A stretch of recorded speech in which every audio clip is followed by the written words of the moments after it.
भाइयों और बहनों, मैं कुछ मृत्यु से जुड़ी हुई बातों को यहाँ शेयर करना चाह रहा हूँ। जैसे मेरी माँ भी मर गई थी, उस बातों को मैं यहाँ शेयर करने जा रहा हूँ। कृपया आप लोग ध्यान से सुनिए और देखिए। जब मेरा माँ संसार में थी, हम लोग हिंदू बैकग्राउंड में से थे और अभी मैं मसीहत में हूँ। तो मेरा माँ को कैंसर बीमारी था, जिसका इलाज संसार में नहीं मिलता है।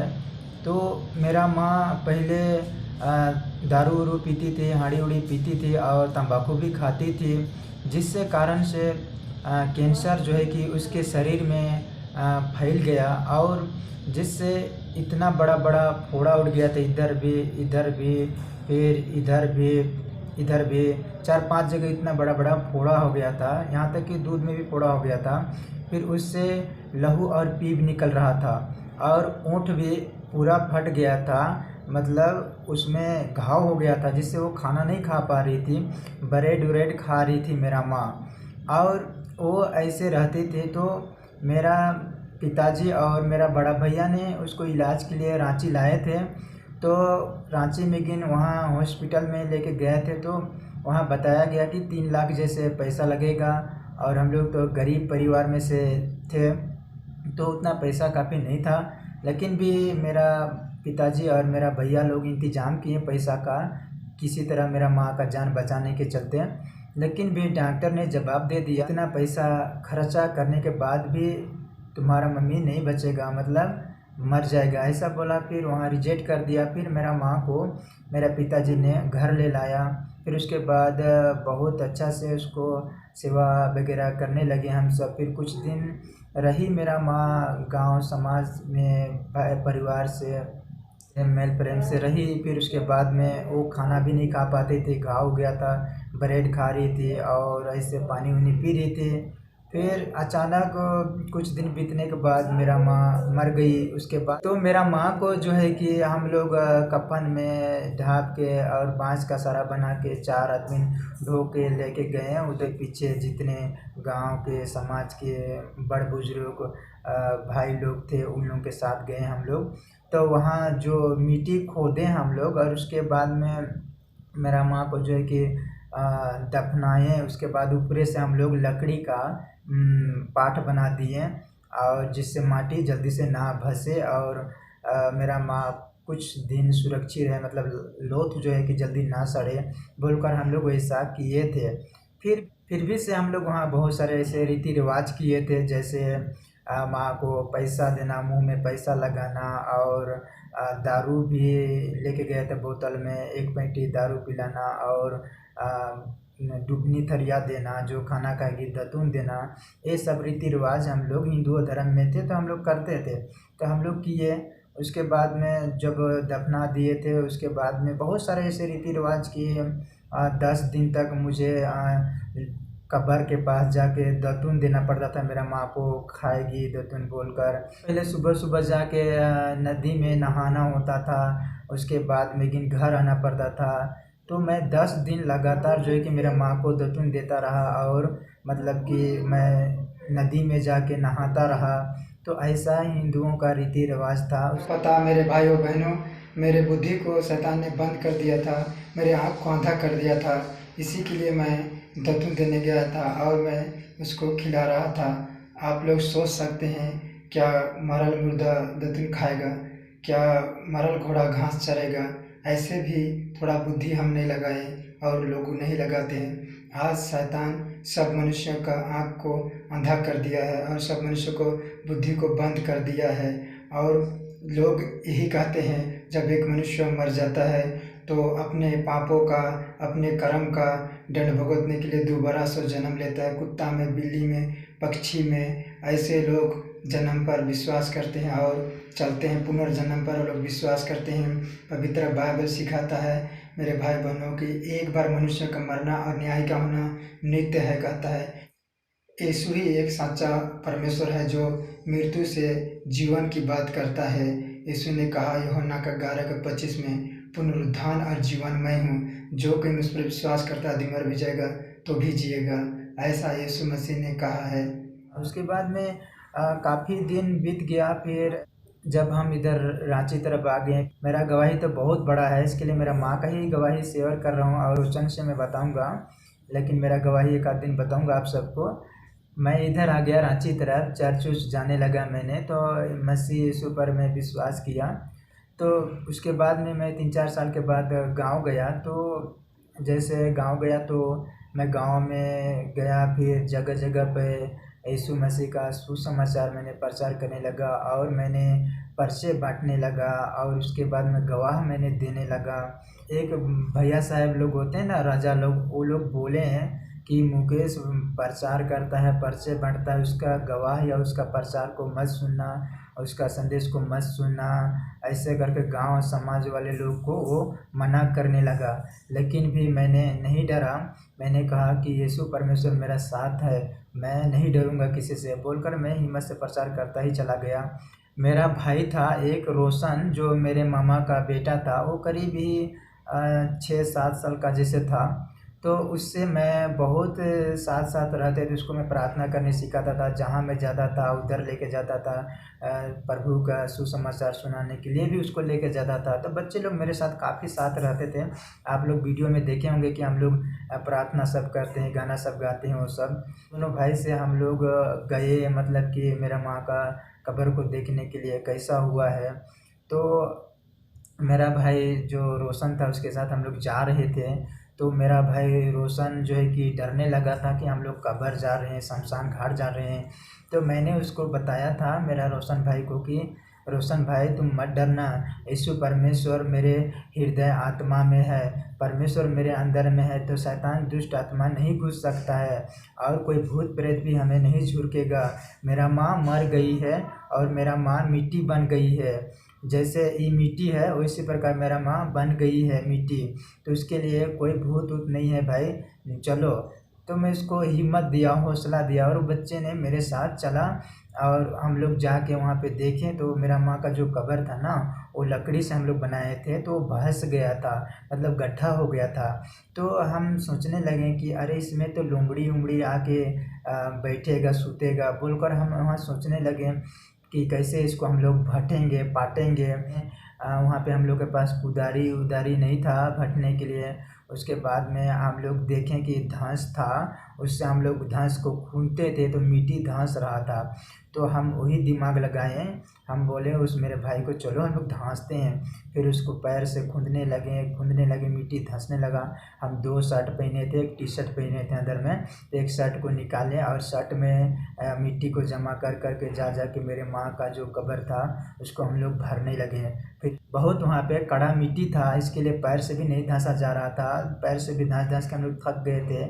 उसके बाद में एक लकड़ी मिला, मोटा सा डंडा जो अच्छा मजबूत था असना का, तो हम लोग उससे कोड़ने लगे। फिर हम लोग वहाँ पे भटते गए। हाँ, डरना मेरे भाई, यहाँ पे तुम देख रहे हो कितने लोग के कब्र है, यहाँ शमशान घाट है, कितने लोग मरे हैं, कहाँ पत्थर टिंग रहा है, कहाँ पे थाली बिगा है, कहाँ पे डुबनी बिगा है, कहाँ पे दारू का बोतल बिगा है, बहुत सारे वहाँ पे था। तो मेरा भाई को मैंने वहाँ यीशु का वचन सुनाता रहा और मतलब उसको हिम्मत देता गया। मैंने कहा कि परमेश्वर यीशु मसीह हमारे साथ है, मत डरना।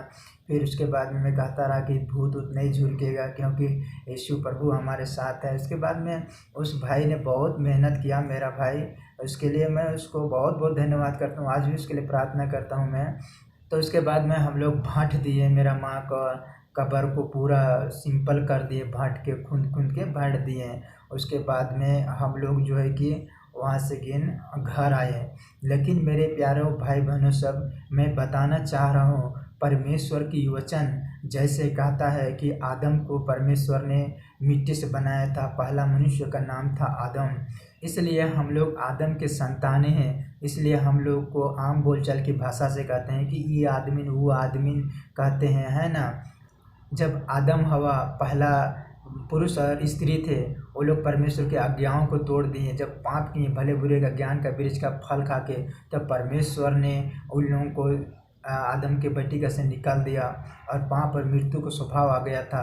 तो परमेश्वर ने कहा था आदम को कि तू जीवन भर कड़ी मेहनत करना, माथे के पसीना गराना और रोटी खाना, और एक दिन तू मिट्टी में मिल जाएगा, क्योंकि तू मिट्टी से ही बना है, ऐसा परमेश्वर ने कहा था। तो हम लोग पढ़ते हैं उत्पत्ति 3:19 में, और अपने माथे के पसीना की रोटी खाया करेगा और अंत में मिट्टी में मिल जाएगा, क्योंकि तू उसी में से निकला गया है। तू मिट्टी तो है और मिट्टी ही में फिर मिल जाएगा। तो परमेश्वर पहला मनुष्यों को मिट्टी से बनाया था, उसको मिट्टी से रचा था, और इसीलिए आदम को कहा परमेश्वर ने, और अंत में मिट्टी में मिल जाएगा, अंत में मिट्टी में मिल जाएगा। अब मान के चलिए जब ये शरीर मिट्टी का है तो मिट्टी ही में जाएगा ना। अब लोग कितनों उसको फ्रिज में रखिए, या तो आप लोग ऐसे पत्थर के कबर बना करके, या तो लोहा के कबर बना करके, लेकिन वो तो मिट्टी में मिलना ही है, वो तो गलना ही है, क्योंकि मिट्टी के शरीर है, मिट्टी में जाना ही है ना। तो मिट्टी में मिल जाएगा, परमेश्वर ने कहा था आदम को, क्योंकि तू उसी में से निकला गया है, क्योंकि तू उसी में से निकला गया है। परमेश्वर कहता है कि तू मिट्टी से निकला है, मिट्टी से मैंने तुम्हें बनाया है, ऐसा परमेश्वर ने कहा था आदम को, है ना। तू मिट्टी तो है और मिट्टी ही में फिर मिल जाएगा, तू मिट्टी ही तो है और फिर मिट्टी में मिल जाएगा, ऐसा परमेश्वर ने कहा। और सच में मेरे प्यारों भाई बहनों सब, जो ये शरीर, ये देह जो है कि जो इसका केमिकल जो पौष्टिक होता है वो मिट्टी का है, मिट्टी से बना है। आप लोग अमीर हो या गरीब हो, आप लोग कोई भी जाति के हैं, हिंदू या मुस्लिम या सिख या अन्य धर्म, जो भी आप लोग जाति के हैं, आप लोग भले ही खूबसूरत होंगे, रंग रूप होगा, आप लोग को बुद्धि होगा, शक्ति होगा, बलवंत होंगे, लेकिन आप लोग एक दिन मरेंगे और आप लोग मिट्टी में चला जाएंगे। इस शरीर मिट्टी का है, इसका केमिकल मिट्टी का है और मिट्टी में ही जाना होगा, क्योंकि परमेश्वर पहला मनुष्य को कहा था कि तू मिट्टी है और मिट्टी में ही मिल जाएगा। आप सब भी मिट्टी में मिल जाएंगे।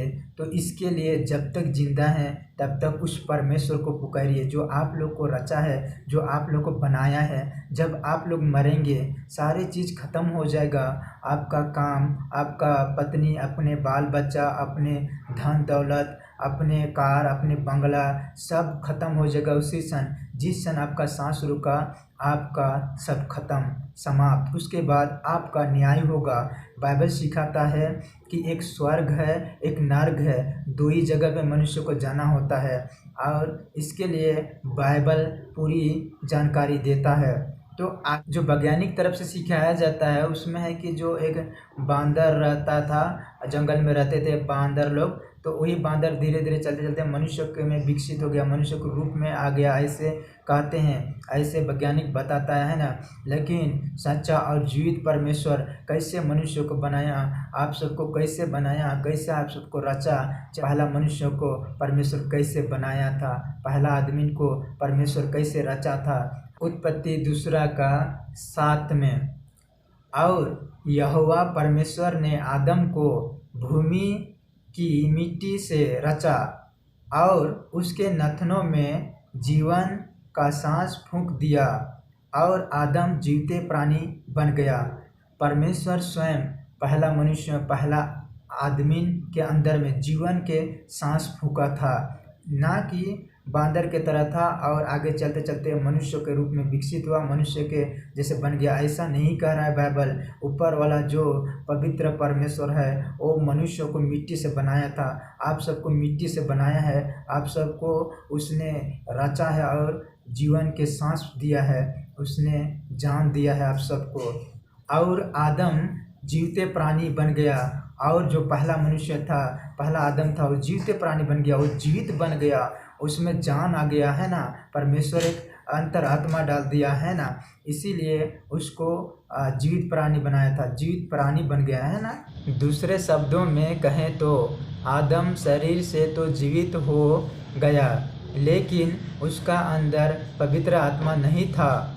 यहोवा परमेश्वर के फूंकने से आदम शरीर में जीवित हुआ, लेकिन यीशु के फूंकने से शिष्य पवित्र आत्मा में जिलाए जाने वाले थे। पिंतीकुस के दिन अब सबसे रही बात, ज़रूरी बात आप लोग के लिए भी और मेरे लिए भी, इस संसार में जितने मनुष्य जन्म लेते हैं उन सब के लिए मतलब सोचने की है। मनुष्य जब जन्म लेता है और जब एक समय के बाद वो 18 साल 19 साल बढ़ता है, फिर आगे चलते चलते उसका विवाह होता है, फिर अचानक क्यों बुढ़ापा आ जाता है, अचानक क्यों बीमारी रोग आ जाता है, अचानक वो क्यों मर जाता है। परमेश्वर ने तो मनुष्य को अनंत काल के लिए बनाया था, लेकिन मृत्यु कैसे आ गया, मृत्यु क्यों आ जाता है, इसके विषय में लेकिन परमेश्वर की वचन क्या कहता है सुनिए। रोमियो का 5:12 में, इसलिए जैसे एक मनुष्य के द्वारा पाप जगत में आया और पाप के द्वारा मृत्यु आई, और इस रीति से मृत्यु सब मनुष्यों में फैल गई, इसलिए कि सबने पाप किया। पहला मनुष्य आदम के द्वारा पाप का स्वभाव आया और मृत्यु का स्वभाव आया। जब पहला आदम ने परमेश्वर के आज्ञा को तोड़ा, भले बुरे के ज्ञान के वृक्ष का फल को खाया और पाप का स्वभाव आ गया। इसीलिए आज इस संसार में जितने बच्चे जन्म लेते हैं सब में जन्म से ही पाप का स्वभाव है और उसमें मृत्यु प्रवेश कर गया है। इसीलिए जो बच्चा आज जन्म लेता है 15 साल 18 साल होता है, फिर बड़ा बढ़ता है, शादी होता है, फिर अचानक बुढ़ापा आ जाता है, फिर मृत्यु आ जाता है, क्योंकि ये स्वभाव है। इसीलिए मरते दम तक पाप का स्वभाव चलता रहेगा। विवेक दिया है परमेश्वर ने, एक अंतरात्मा दिया है, वो आप लोग को बताता रहता है कि एक सृष्टिकर्ता है जो तुझे बनाया है, जो वो तुझे जीवन देना चाहता है। इसके लिए सच्चे परमेश्वर ऊपर वाला को पुकारो और उसको ढूंढो। ऐसा अंदर से आवाज़ आता है, परमेश्वर बातें करता है, लेकिन मनुष्य मन को ढिठाई करके चलते हैं, इसीलिए वो लोग कभी अनुभव नहीं कर पाते हैं। इसलिए कि सबने पाप किया, इसलिए कि सबने पाप किया। इस जगत में सब मनुष्य पाप किए हैं, सब मनुष्य पापी हैं। और बचपन से जो बच्चे जन्म लेता है इस संसार में सब में पाप का स्वभाव आया है। जब वो बड़ा बढ़ने लगता है तो उसको पाप खुद ही दिखने लगता है, झलकने लगता है पाप।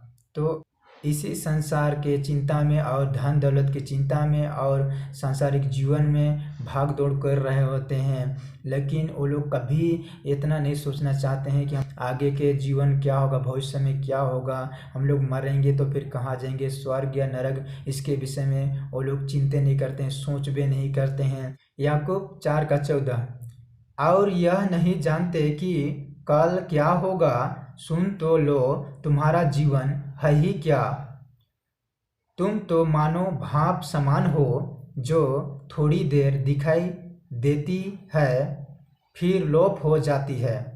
और यह नहीं जानते कि कल क्या होगा, कल क्या होगा नहीं जानते हो, तुम सब भी नहीं जानते ना, मैं भी नहीं जानता हूँ कि कल क्या होगा, है ना। सुन तो लो तुम्हारा जीवन है ही क्या, सुन तो लो तुम्हारे जीवन है ही क्या, नश्वर है जीवन, भाप के समान है, कभी भी उड़ सकता है। भाप आप लोग देखे होंगे जब आप लोग खाना बनाते हैं, भाप अचानक निकल जाता है ना, उसी प्रकार मनुष्य का जीवन है। अचानक मृत्यु हो जाएगा, फट मारे प्राण निकल जाएगा शरीर से, और उसका न्याय होगा। परमेश्वर उसका न्याय का इंतजाम करेगा अपनी योजना के द्वारा। तो यहाँ पे हम लोग को बाइबल बता रहा है, सुन तो लो, जब तक तुम लोग जिंदा है, जब तक परमेश्वर तुम्हें एक घड़ी भी जीवन दिया है, एक घड़ी भी तुम्हारे पास मौका है, तो उस ऊपर वाला को जो परमेश्वर तुझे बनाए उसको पुकारो, उसको ढूंढो और उसको खोज करो, तो परमेश्वर तुम्हें सही जीवन देगा। मानो भाप के समान हो, मानो भाप के समान हैं हम सब। जैसे घास उगता है ना और एक समय के बाद मुरझा जाता है, उसी प्रकार मनुष्य का जीवन भी है, एक समय के आधार पर मुरझा जाएगा। थोड़ी देर दिखाई देती है, थोड़ी देर दिखाई दे रहे हैं, हम सब इस संसार में चल रहे हैं, दिख रहे हैं, लेकिन रहे हैं, खा रहे हैं, पी रहे हैं, हर चीज़ काम दफ्तर कर रहे हैं, शादी विवाह कर रहे हैं, थोड़ी देर आप लोग दिखाई दे रहे हैं, लेकिन कब मरेंगे इसको आप नहीं जाने, तुरंत थोड़ी देर में ही लोप हो जाएंगे। एक्सीडेंट में मर सकते हैं, बैठते उठते घूमते फिरते कभी भी मर सकते हैं ना।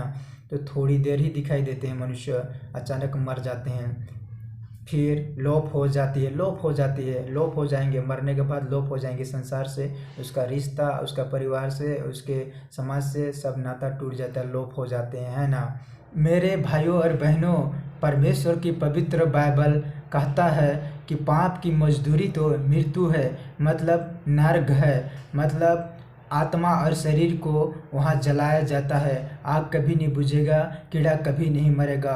वहाँ रोना और दांतों को पीसा जाता है। वहाँ सुकून और शांति नहीं है। वहाँ हमेशा युगान जलता रहना पड़ेगा और परमेश्वर से आप लोग जुदा हो जाएंगे।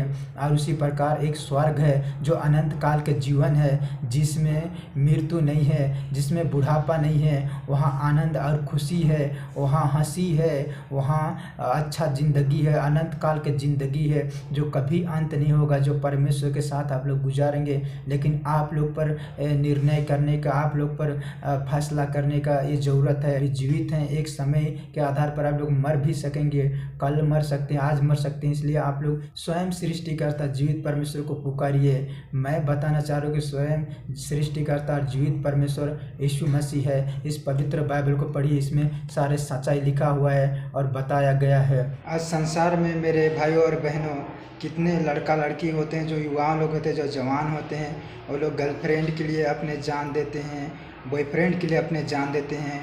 कोई भाई बहनों ऐसे अकेलापन महसूस करते हैं, जो आत्महत्या करना चाहते हैं, जो आग में जलना चाहते हैं, जो जहर खाना चाहते हैं, जो फांसी लगाना चाहते हैं। उन भाई बहनों से मैं कहना चाह रहा हूँ, परमेश्वर कहता है तुम परमेश्वर की मंदिर हो। जो परमेश्वर के मंदिर को नाश करेगा उसे परमेश्वर नाश करेगा, ऐसा कहता है। इसीलिए इस देह, इस शरीर परमेश्वर का है। इसीलिए उस परमेश्वर को पुकारिए जो आप लोग को जीवन दिया है।